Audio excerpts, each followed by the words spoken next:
Alrighty, and we're live.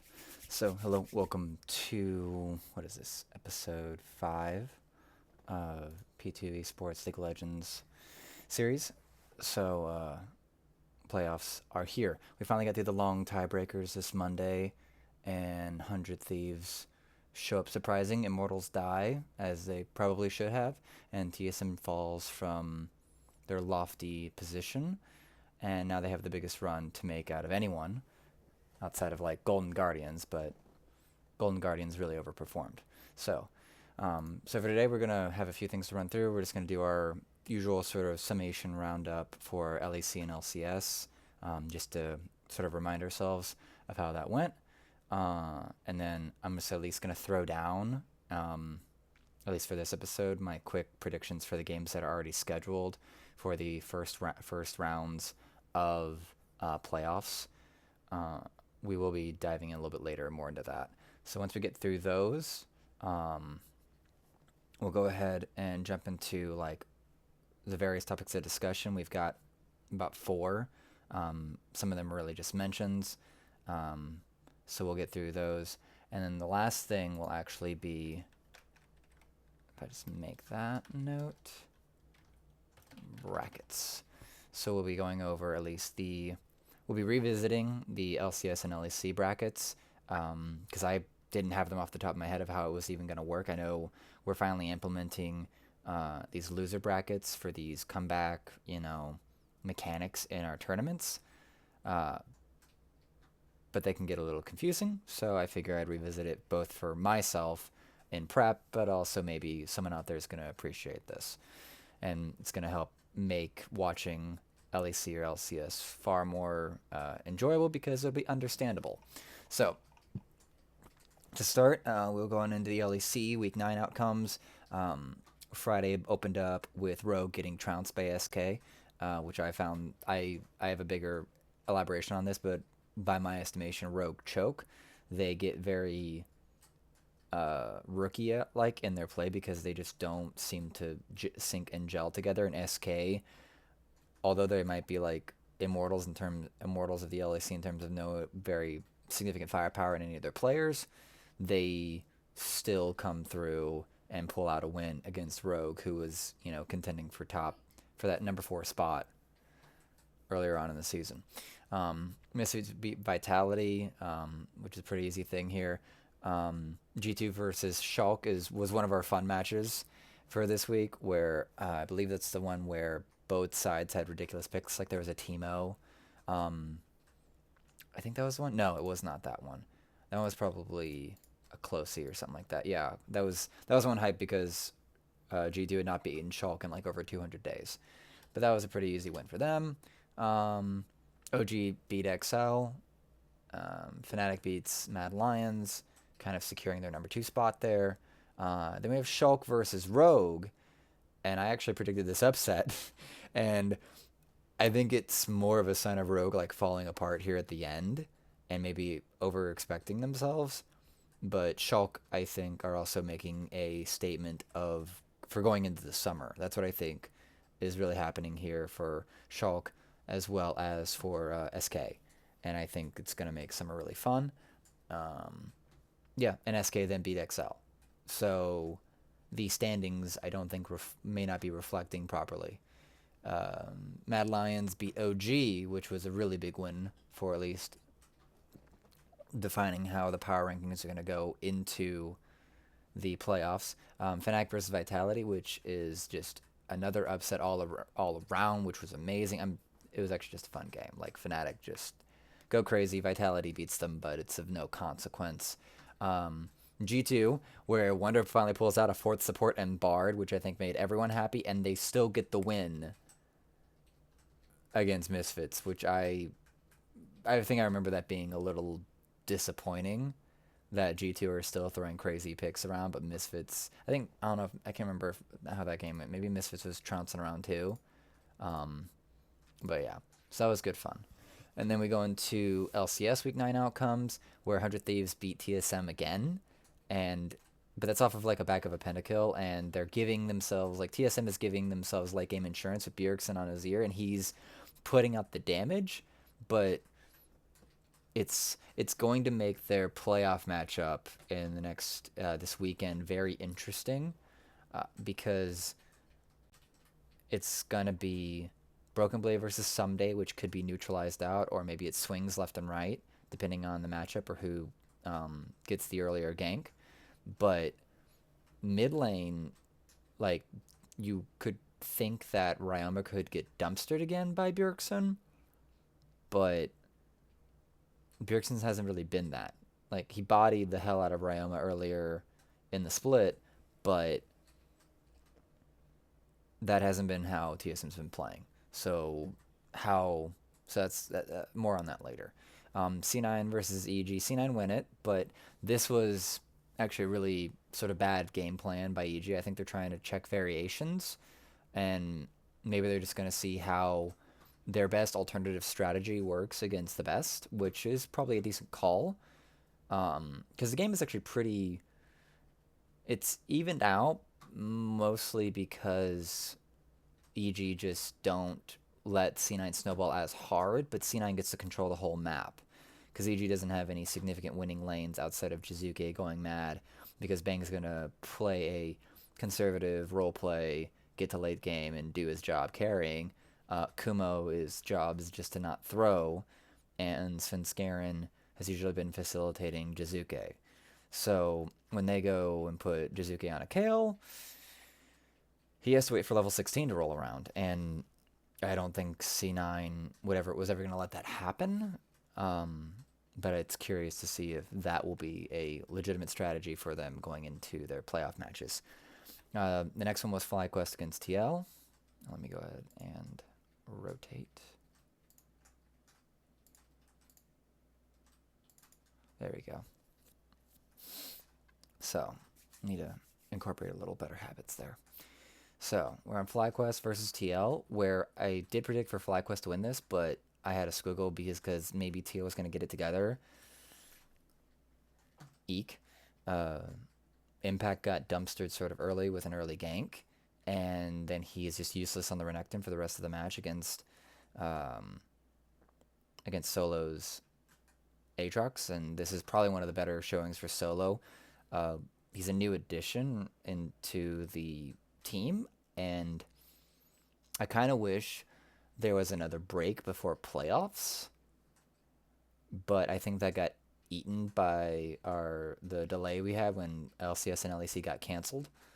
So we're probably sticking to the old schedule, and thus it feels sped up. But if there was that proper week for a lot of these teams to have, I guess, more time to gel, I think that could help smooth out Solo being fully integrated into FlyQuest. But he gets a really good thing here. TL go for a major early game strategy, and unfortunately, after a certain point, Doublelift attempting to get any significant advantages in bot lane is kind of impossible to be done. They lose their flashes early. They don't get any good kills down there. He gets a CS lead, but it's kind of whatever. And after a certain point, Xayah can just clear the wave faster than Kalista can. And then they can just clear wave, walk away, and, Doublelift's still sitting there hopping around trying to clear. So eventually it just kind of falls apart, a little outscaling, but, they just got bettered.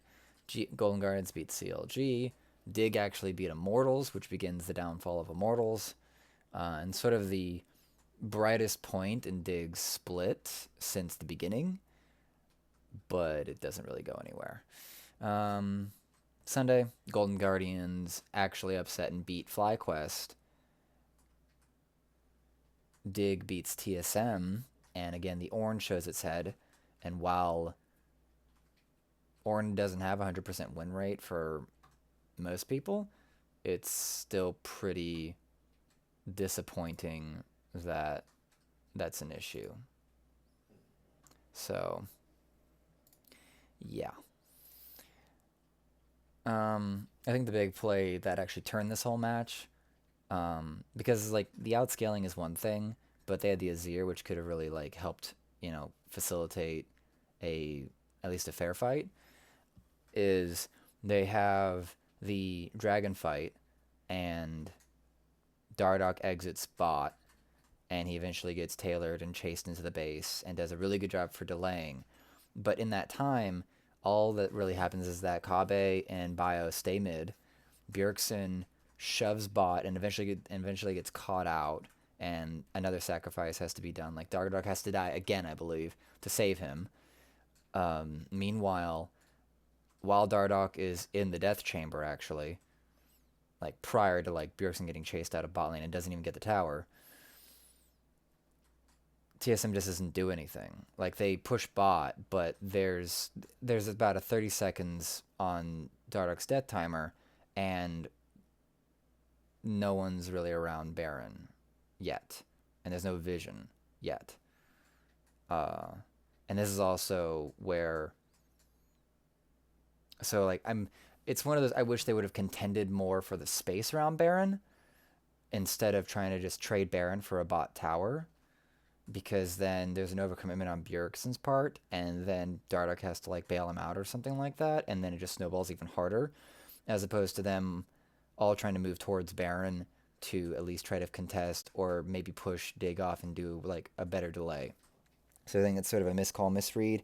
There also is a fight mid, I believe earlier than this, maybe later, but there's another fight where TSM is pushing in to try to at least push Dig off of their tier 1 mid, and they get flanked by Froggen, and the most frustrating thing about that is that Froggen literally walks over a ward that's in the pixel brush. So, like, it's a very, they see this, they should have seen this coming. There's a full ward space of vision that should have clearly hinted, hey, you're about to get flanked by Victor, and it's Froggen's Victor, so you know it's well farmed, and it blows them up. So, like, there's, like, the eyes on TSM are not as wide as they should be. Like, there should be more eyes paying attention to everything or keeping track of Froggen, whether that's the top laner's job or whoever's matching them in that lane. The fact that Froggen gets this free flank is just stupid. It's really bad. Going on from that, EG beats Immortals, C9 beats TL, and 100 Thieves beats CLG. What was that? Yeah. So that TL match, that's the one that was actually critical. So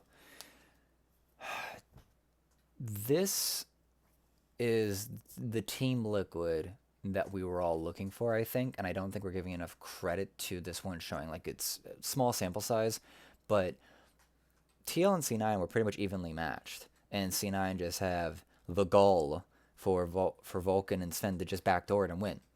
Like, it's such a great play, and everyone maybe feels like they got the rug pulled out from underneath them, but it's such a great play because there's one tower left that can be tanked by a Tahm Kench and a Varus, and then they just like blow up the Nexus.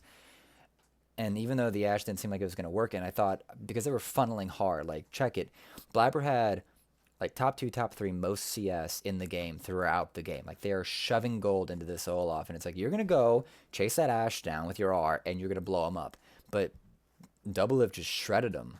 And so, like, it all came down to, like, flanks and, you know, the engages from C9 to assure that Doublelift wouldn't have a chance to fight properly. So it's like, it's a great match. It's pretty evenly matched up. Like, maybe, like, C9's going to edge it out, but it shows, I think, the media, like, it shows the mid-grade of Team Liquid with their current roster. It doesn't show what their highest could be, I think. I think it shows what they could do at a medium scale with, like, just a lot of pressure really pushing them to, like, because you could probably say that they are at medium comfort and practice with the roster and mindset and everything. And then they go up against C9 and they pretty much match them in a relative way. And maybe they lose, maybe they win, but it was a close freaking fight. It was a close freaking match. I think it shows actually good promise for summer. Fall into the tiebreakers. Dig beats Immortals, 100 Thieves beats FlyQuest, Golden Guardians beats Dig, and EG beats 100 Thieves, and Golden Guardians get to have their, like, Cinderella story where hard work pays off, which I think is really great for, like, Golden Glue to have a big round of success of finally getting to some playoffs, and really good for the Golden Guardians franchise to have like a decent, you know, star on their board of accomplishments. Um, and to be honest, there's not really any other teams that I think feel like should be in here other than Golden Guardians. Like there's a lot of feel that it should be Team Liquid, and maybe yes, especially with how they performed at the end. But this is what you get for the shit cards you were handled, but also how you and your players handled the split. So that'll be playoff predict. That'll be the review of the LCS and LAC. Let's go ahead. So playoff predictions. We're gonna keep this light. I'm gonna keep posting on Twitter at EO120 to just give the predictions as they roll through, because there's a whole jumping around the brackets that's gonna happen here. The only really big buys is for like whoever wins out of the first seed matchup. So, first match will be Friday, 4-3. So tomorrow, as of this streaming, that'll be Mad Lions versus G2. I got a predicted 3-1 G2 win. Saturday will be Fnatic versus OG. That'll be, I think that'll be actually be a 3-2. Just because I think OG will have a strong enough standard to maybe match the craziness that Fnatic might come out. Like, the probability of Bwipo like destroying is high, but the probability of Bwipo throwing is also kind of there. Like, he's not Caps Craps, but Bwipo could get a little crazy and maybe int a little bit. And then Saturday as well for LCS, it'll be FlyQuest versus EG. I've got a prediction on EG, but I think it'll be close to a 3-2. I think Jizuke will just be a better mid laner to Power of Evil. I think Solo is a better top laner to Kumo, but all Kumo needs to do is just neutralize Solo, and I still don't think that Solo will be as integrated as he could be into FlyQuest to enable FlyQuest to be full power. Like no one's really highlighting this, but FlyQuest aren't at full power coming into these playoffs. They just got Solo in the last like week or two of the LCS, and that we're only seeing now like what TL was able to do after getting like a proper few weeks with Broxa. And while top lane is not as integrated into dealing with the rest of the map as the jungle is, there's a certain amount of perhaps communication, information gathering, and attention to the map that needs to be organized and delegated. So I don't think Solo's going to throw it, but I think there's a dysfunction within the team that needs to be ironed out in a normal way. And Bang, I would give it to Bang and Zeyzal over, well, at least Bang over Wild Turtle. Zeyzal versus Ignar is kind of Ignar favored, so it's kind of a question of if Ignar and Power of Evil can actually really outplay their counterparts. Santorin versus Svenskeren, you want to give it to Svenskeren. So a lot of favor over to EG in terms of just those one-on-one matchups, but EG just has a wild cardness about them. Like, if they do a reverse sweep, like they go down 2, but then they reverse sweep FlyQuest, that would not be a big surprise.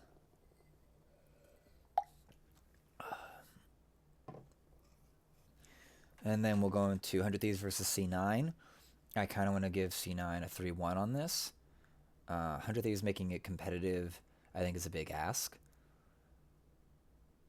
Unless that, like, you're expecting someday to basically carry this team all the way to finals, and I think it's too much to ask of them. And the game doesn't go late enough for Cody Sun to really turn on. Like, I was a big fan of Cody Sun going into the end of last year because, like, the game's always been long enough for Cody Sun and Kaisa to just be a cleanup monster. And we haven't really seen that this year. Partly the champion pool for the meta, but it's just, like, 100 Thieves is still really playing the long con.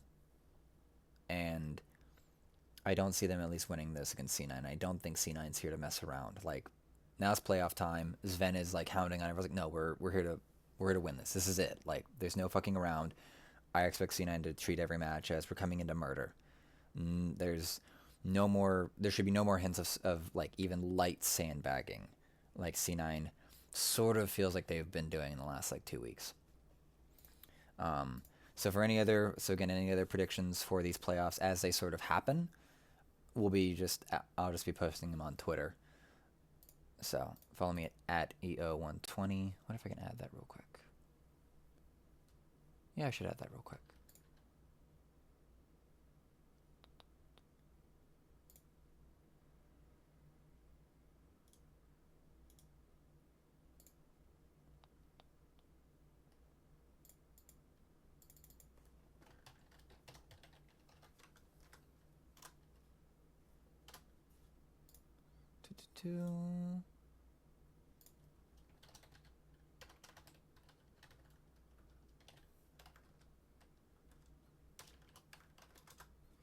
Last second ads.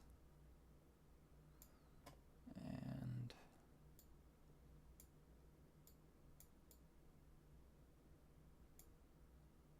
cool. Yay. There he is. Cool.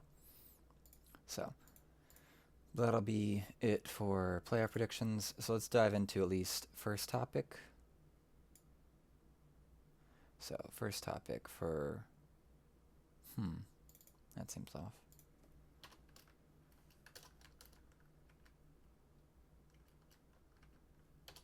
That's better. Alrighty. So first topic is Taradoc versus TSM. I don't think there's really a lot to jump into this, but we're at the end of the regular season, and the current vibe that we can get out of just the champions that Dardoch has played thus far is that TSM has successfully neutered the most notorious jungler in the entire league.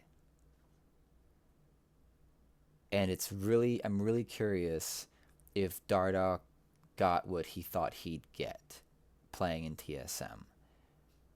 Because the highest, like, loftiest dream about this roster is that TSM finally got like a shot caller of some kind. They got a aggressive jungler who wasn't going to turn into a ward like Sven Skaren became by the end of the 2016 or whatnot. The TSM roster that, you know, like this could be crazy, or it could be like Breaking Point Part 2. This time in silver and black. And it appears he's kind of been neutered, and it's all speculation on what's sort of the breakdown of how that team shot calls. Some people think it's Kabe, just based on comm checks. But there's always been a movement about Dardoch in terms of his body language in game that just feels either detached or eager to make plays and then just being pushed away, and I don't expect that to go over well, at least in his mind, because he's an aggressively natured player. So when there's chances for him to like make plays from the Raptor camp, and you know, Bjergsen just go on in with Azir and like Shrema shuffle someone into their death, like it's almost a question of if the controlled nature of Bjergsen and the figurehead character that Reginald has pushed them into over the past like 5 years has led to a far more passive Bjerg, and thus because he's the figurehead of the team, he gets to have final say. So when Dardoch sees a play that they can at least, you know, minorly discuss for like 3 seconds, 5 seconds, and Bjergsen shuts it down, then like it's sort of just playing the waiting game, which has its merits because, like, in the case, it's, you know, an Azir, but still, like, there's something to be said about, like, in the game of, in, like, basketball and soccer, you want to be moving the ball around between all your players, and I know this because I guess I was never really that good with soccer, but there's a certain point where if you don't touch that ball for a long time, the moment it gets past you, and you could just, like, be of running around, but cold on your touches, and then you just get really befuddled with the ball. And so I think when there's a long period of time where you're not making plays, it could really really um, befuddle your ability to play. Um, it's also that Dardoch has been relegated to like two junglers for a long time, two different champions with Jarvan and Sejuani. So next topic.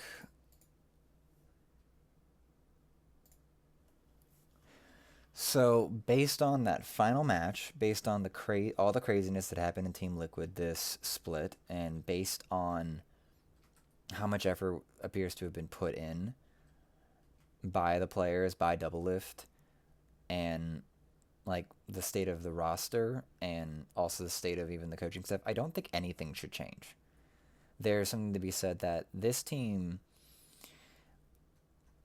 got a good amount of time to get a proper test and get a proper cohesion. And I think Steve should really just keep it together. Keep everything together as is, because it has not been given a proper test yet. And they finally gelled there at the end. Like right there, right before their playoff chances came into being. They were right there, like peak ability, and I still don't think that's peak TL in their Magic and Cena. I think there's more. There's more that can be, the more growth that team can do. So I really think it should actually stay together, like into spring, into summer. I don't think anything should change. Not coaching staff, not players, because they finally got their shit together. Was there failure on some part for certain players or for coaches for not fixing certain problems? Yes. I mean, they kind of did their own thing where they bench double it for a day and then bring him right back. So there's no lesson learned there. But I still think that this team has great future going into summer. If they make any changes, I think they will do well. I just don't.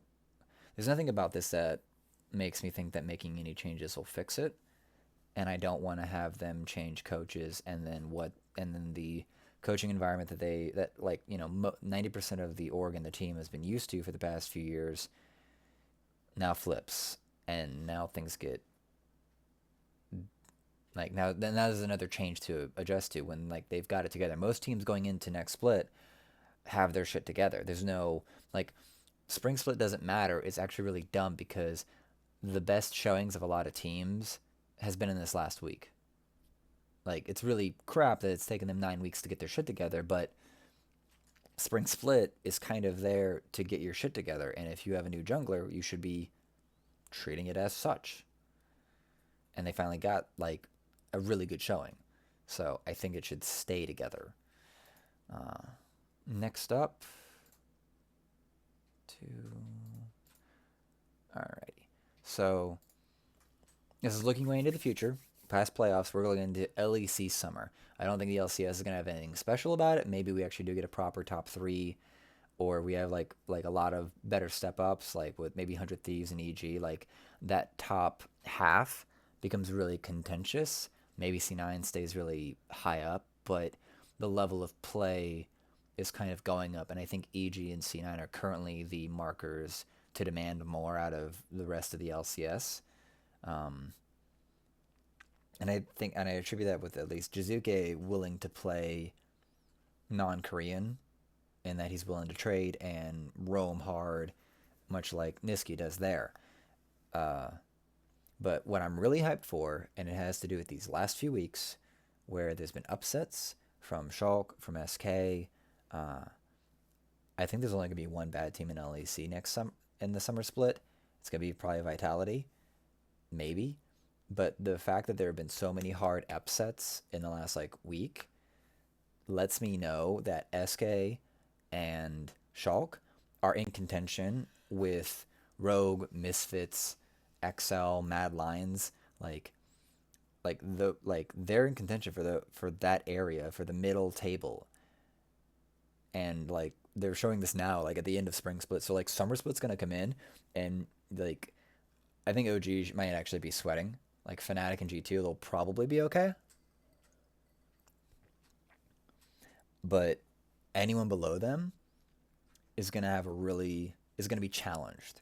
Like if OG's better than like the middle table teams and keeps its number 3 spot, it's gonna be like slight margins.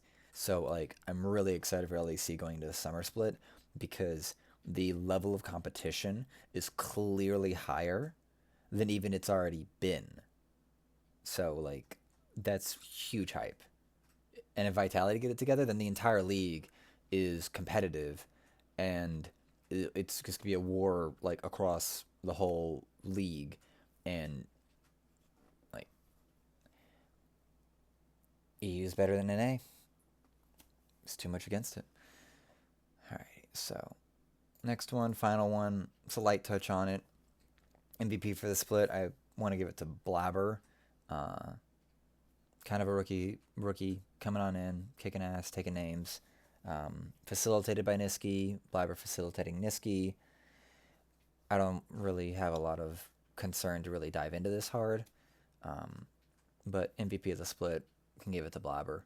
Um, I think if anyone wants to critique Licorice, I think they need to consider the fact that Licorice hasn't had to be the monster he was in his first season because the rest of the team is carrying. So I think he's just like hanging out as an insurance policy because, and at this point, he has been there, yeah, longer than the rest of them. Yeah, I think so. I think he was there with Jensen before Jensen went to TL. So like, Licorice is just chilling, ready to go, ready to carry, and you know doesn't need to flex when the rest of the team is like hard carrying. Um, so yeah, but pretty much breaks that. So let's go on into this other area. So you're gonna lose my face. So we're gonna go on into the playoff bracket. This is the spring playoff bracket. Yeah, you can tune on out now if you don't care to know about this. But so this is sort of how it goes. You have the losers bracket down here, the X's, Y's, and Z's. Uh, so what we're sort of looking at, how this will play out, is that C9 and 100 Thieves, they are the... Where is that? Where is that? Ah. So yeah. So 100 Thieves and C9 will play first. Now, what this will basically end up doing is bringing 100 Thieves down to A1 to face TSM, okay? And this will put C9 here. And let's say, if we're going to go off my predictions for this, EG beats FlyQuest. So EG comes on up here to face them, and FlyQuest would go down here to face Golden Guardians, okay? I actually have not even thought about this beforehand, so we're going through this together in a live kind of way. And so then FlyQuest versus Golden Guardians, I would give it to FlyQuest. So FlyQuest would progress. The Golden Guardians dies there early.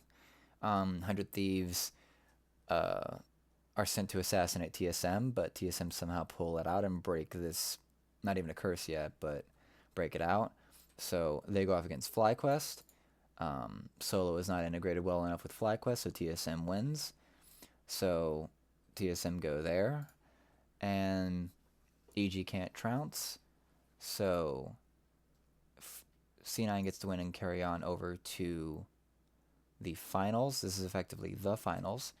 EG will come on down to face TSM, and Broken Blade is crazier. Well, Broken Blade just destroys Kumo, and then we get a classic TSM facing off against C9. So that's one storyline. That's a TSM favored storyline, but obviously you can sort of play around with how this can go. But yeah, that's the basic breakdown of how a storyline could go based on just who are the top two, top three. But I think the visual just really helps everyone figure it out. And so that is the LCS spring playoffs and how it works with just sort of win 2 games, hang out for a bit, and that's pretty much how C9 is going to live it out. So now we can go on over to the LEC.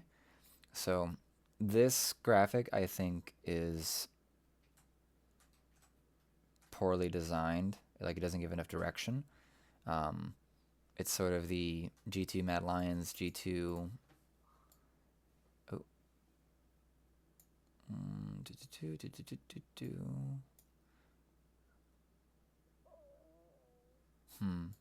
Hold on. Okay.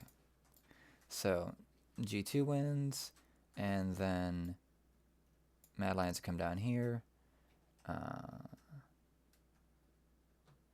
Let's say Fnatic beats them. OG would come down here. So Misfits versus Rogue. Rogue's falling apart, so Misfits progress. Mad Lions versus Misfits. Mad Lions is got their shit together. Carzzy shits on B-Boy. Carries on over. Mad Lions upsets Origin because Origin are basic. And so Team 3 would progress, so they'll go there. G2 wins, they go on to the finals. Fnatic drops on down, and then we probably have a Fnatic G2 finals again. And that's sort of how that can play out. Another thing that I did see, which might be an even better, a better visual for help tracking it, is this graphic right here from win.gg. So you can definitely see, like, so G2, like, beat Rogue. Oh, wait, so I did mess that up. Yeah, I totally messed that up. Okay. So we'll just go off this then, because I was retarded. Yeah, I was absolutely retarded. I didn't check standings when I did that.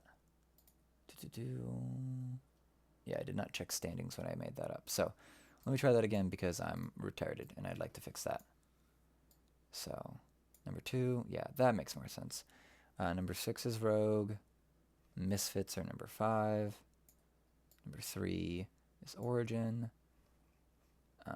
Mad Lions are number 4. Oh, okay, so I didn't screw that up entirely. Okay, I'm not incredibly retarded. Team 1, Team 4, Team 5. Yep, okay. Okay, cool. Bop. Bop. Okay, cool. Alrighty. Cool.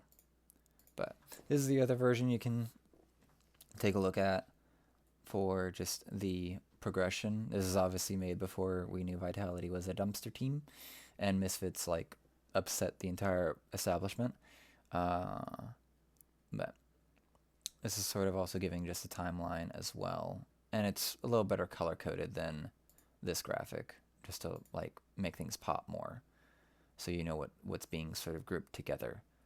Which does put, yeah, 3 games, 3 games, 2 games. Nice. Or at least something like that. So that is going to be it. That's going to be the playoffs. It's going to be really pretty hype, I think. I have been streaming on my personal Twitch stream, which is also twitch.tv/EO120. Yeah. So, well, so if you want to come hang out with me, I don't have a lot of followers yet, so we can also definitely jump into Discord and just chat as we go along with the matches. I usually watch them on YouTube, so we can, like, sync things up so we can actually have a really good live show there.